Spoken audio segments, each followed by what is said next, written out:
Assalamualaikum warahmatullahi wabarakatuh. Selamat datang di pertemuan ke-13 mata kuliah program Linux bersama saya Yoga Prihastomo. Pada pertemuan kali ini kita akan membahas mengenai mail server.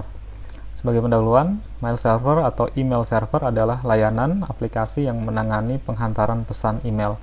Layanan ini senantiasa menerima pesan dari email klien yang digunakan oleh user atau mungkin dari email server lainnya. Email server adalah server yang bertugas sebagai pengirim dan penerima email. Jadi meskipun terlihat simpel, sebenarnya proses di belakangnya cukup kompleks. Email yang kita kirim akan melewati serangkaian proses rumit dalam tanda kutip di email server untuk dapat sampai ke sisi penerima. Secara sederhana, mail server berfungsi sama seperti halnya kantor pos, namun ia menyimpan surat masuk lalu mengirimkannya ke si penerima. Sesuai dengan namanya, mail server adalah pusat kendali sistem email. Kemudian nanti sebuah email server pada umumnya terdiri dari area penyimpanan, kemudian ada set konfigurasi user, kemudian ada daftar user dan seri modul komunikasi. Oke, dalam situasi terkini, mail server juga dapat dikatakan sebagai sebuah program berbasis cloud computing dalam layanan internet yang digunakan untuk melayani pengiriman atau penerimaan email via jaringan server mail yang sama. Saat ini mail server dari layanan web hosting juga semakin marak digunakan karena dapat mempermudah aktivitas bertukar informasi antar karyawan maupun perusahaan. Penggunaan mail server itu sendiri sedikit banyak juga nanti mampu meningkatkan citra perusahaan karena dari alamat email tadi menggunakan domain perusahaan sebagai identitas. Mesin mail server biasanya dikelola oleh seorang yang biasa dipanggil postmaster. Salah satu tugas dari postmaster adalah untuk mengelola akun user, kemudian yang berhak mengirim email, memonitor operasi server, dan berbagai tugas administratif lainnya. Umumnya, mail server dirancang untuk beroperasi tanpa banyak intervensi manual, namun mereka hanya menunggu pesan dari mail klien untuk diteruskan ke tujuan lainnya, untuk memproses sesuai dengan yang ditetapkan atau menerima pesan dari mail server pada interval tertentu. Di sini ada komponen mail server. Jadi secara umum semua email server dapat terdiri atas 3 komponen. Yang pertama ada MUA, kemudian ada MTA dan MDA. Dan nanti setiap komponen tadi memiliki peran spesifik dalam memproses atau memindahkan email atau dalam mengelola email. Jadi di sini ada MUA, ada sisi sender misalnya, di sini ada sisi recipient, penerima. Di sini ada sisi pengirim, di sini ada mail user agent. Ini ada agentnya. Kemudian nanti dia mengirimkan si agent tadi, ada MTA, mail transfer agent. Kemudian nanti dari MTA yang satu, misalnya ini providernya Gmail, kemudian ke MTA yang dua, misalnya providernya Yahoo. Kemudian dari sini ada MDA, mail delivery agent. Dia akan meneruskan kembali ke si klien sehingga nanti mail user agentnya bisa membaca sisi penerimanya. Kemudian nanti dari sisi penerima juga bisa mereplay, kemudian dia bisa dari MTA MUA ini, kemudian dia akan mengirimkan ke server Yahoo MTA, kemudian dari MTA Yahoo ke MTA Gmail. Kemudian di sini ada fungsi dari mail delivery agent, kemudian nanti email yang di-replay bisa dibaca oleh sisi penerima awal. Nah, di sini ada komponen email server. Yang pertama tadi MUA atau Mail User Agent adalah aplikasi yang digunakan untuk menyusun, mengirim, dan menerima email. Kemudian MUA berhubungan langsung dengan sisi pengguna email atau user. Contoh dari MUA biasanya misalnya ada Yahoo, Gmail, atau Microsoft Outlook. Beberapa MUA bisa tampak lebih grafis seperti Evolution, Thunderbird, dan Outlook, Microsoft Outlook, atau memiliki interface yang berbasis teks sederhana seperti MUTT. Nah, di sini ada MUA berbasis web base, misalnya di sisi kalau kita buka Gmail, kemudian di sini ada MUA berbasis desktop base, misalnya kalau kita buka misalnya Outlook, Microsoft Outlook ataupun Thunderbird. Kemudian ada MTA yang komponen yang kedua berupa Mail Transport Agent, merupakan salah satu komponen mail server yang bertugas untuk menerima dan mengirim email dari komputer yang satu ke komputer lain. MTA memainkan peran penting dalam sistem penanganan pesan internet. Adapun tugasnya antara lain yang pertama bisa menerima email, kedua meminta catatan email exchange dan memilih server email untuk mentransfer email, kemudian mengirimkan pesan respon otomatis jika pesan tersebut gagal terkirim sampai tujuan. Nah, di sini ada MTA yang paling umum dan sering digunakan, yaitu yang pertama biasanya Postfix, Di situ ada MTA yang berbasis open source yang salah satu cukup tua. Kemudian ada Gmail, ya Gmail juga tercatat pernah digunakan oleh Hotmail dan Yahoo. Ini ada beberapa perbandingan komponen dari mail server tadi, MTA. Jadi ada Postfix, ada Exim, ada SendMail. Nah, di sini ada ranking yang coba diberikan. Di sini saya ambil dari website ini. Jadi jika diurutkan ya pemenangnya adalah untuk sederhana ini masih Postfix.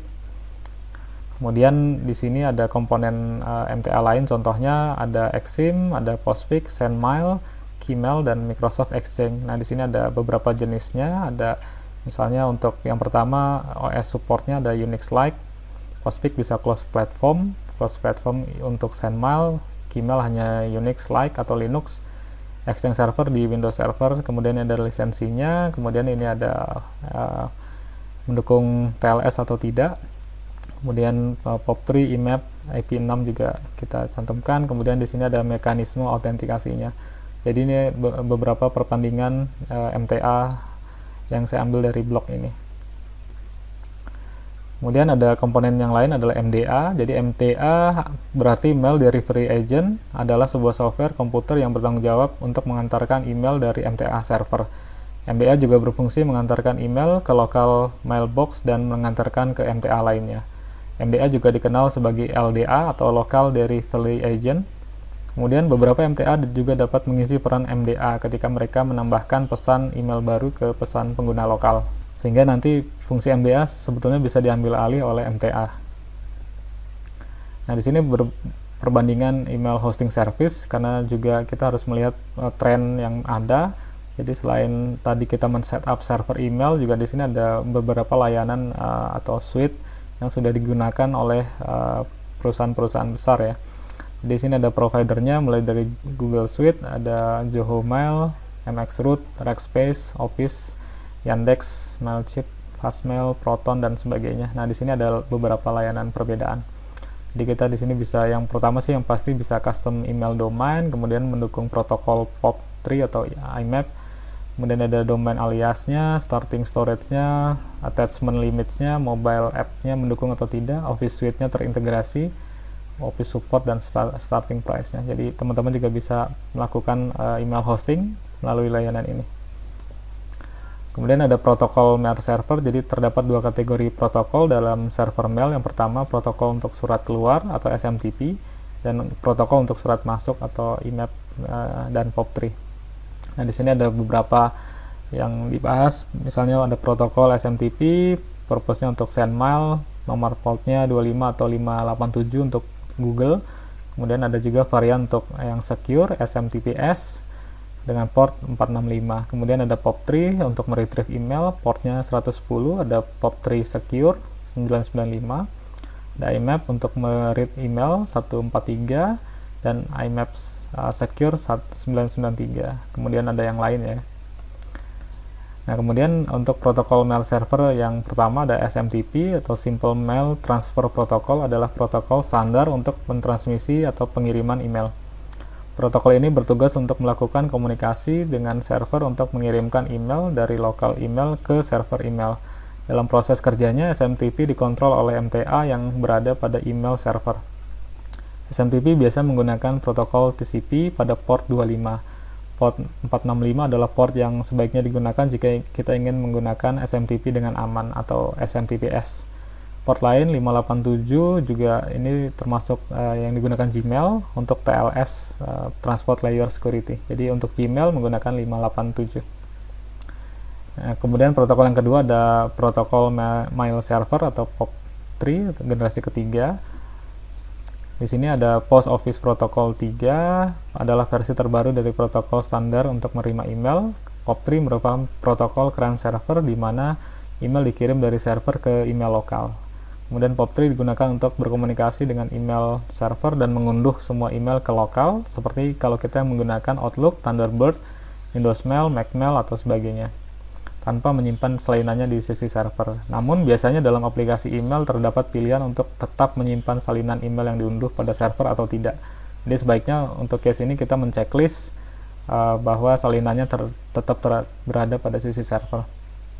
Apabila kita mengakses akun email yang sama dari perangkat yang berbeda, sangat direkomendasi untuk menyimpan backup di sisi server agar semua perangkat kita bisa tersinkronisasi. Hal ini perlu dilakukan sebagai langkah antisipasi semisal perangkat kedua tidak dapat mengunduh email, sementara perangkat pertama sudah menghapusnya. Nah, untuk protokol POP3 itu sendiri, protokol yang merupakan komunikasi satu arah, yang artinya data diambil dari server dan dikirim ke email lokal di perangkat komputer. Portnya 110 tanpa enkripsi, dengan enkripsi 995 untuk port SSL atau TLS.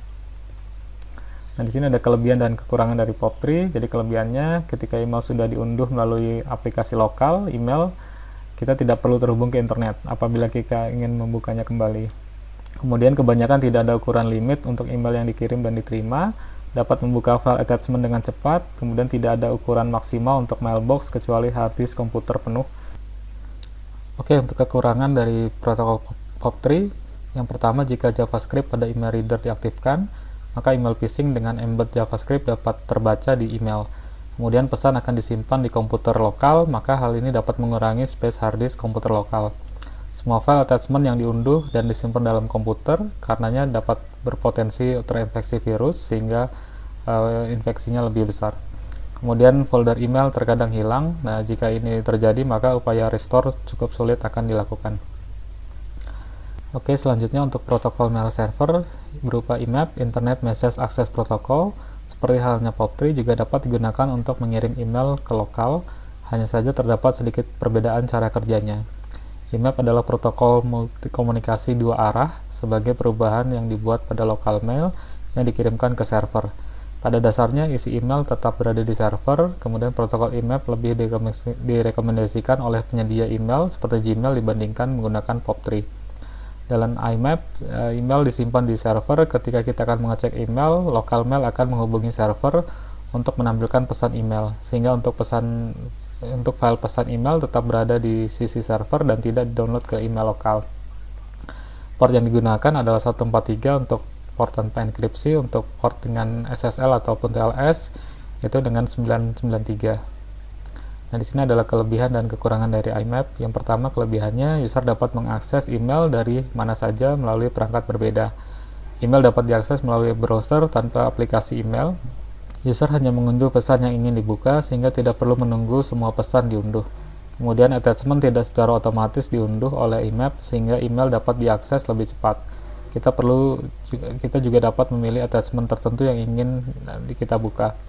Banyaknya pengguna mobil dewasa ini mengakibatkan IMAP lebih banyak digunakan. Hal ini dikarenakan file pesan dari email tersimpan dalam server dan kita hanya tinggal mengaksesnya saja.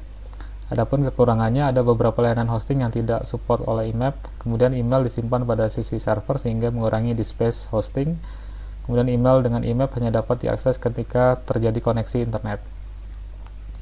Nah, untuk praktikum kita butuh satu host server Ubuntu 20.04 untuk Ophospik, atau nanti yang 18.04 untuk Zimbra, dan satu klien host berupa CentOS.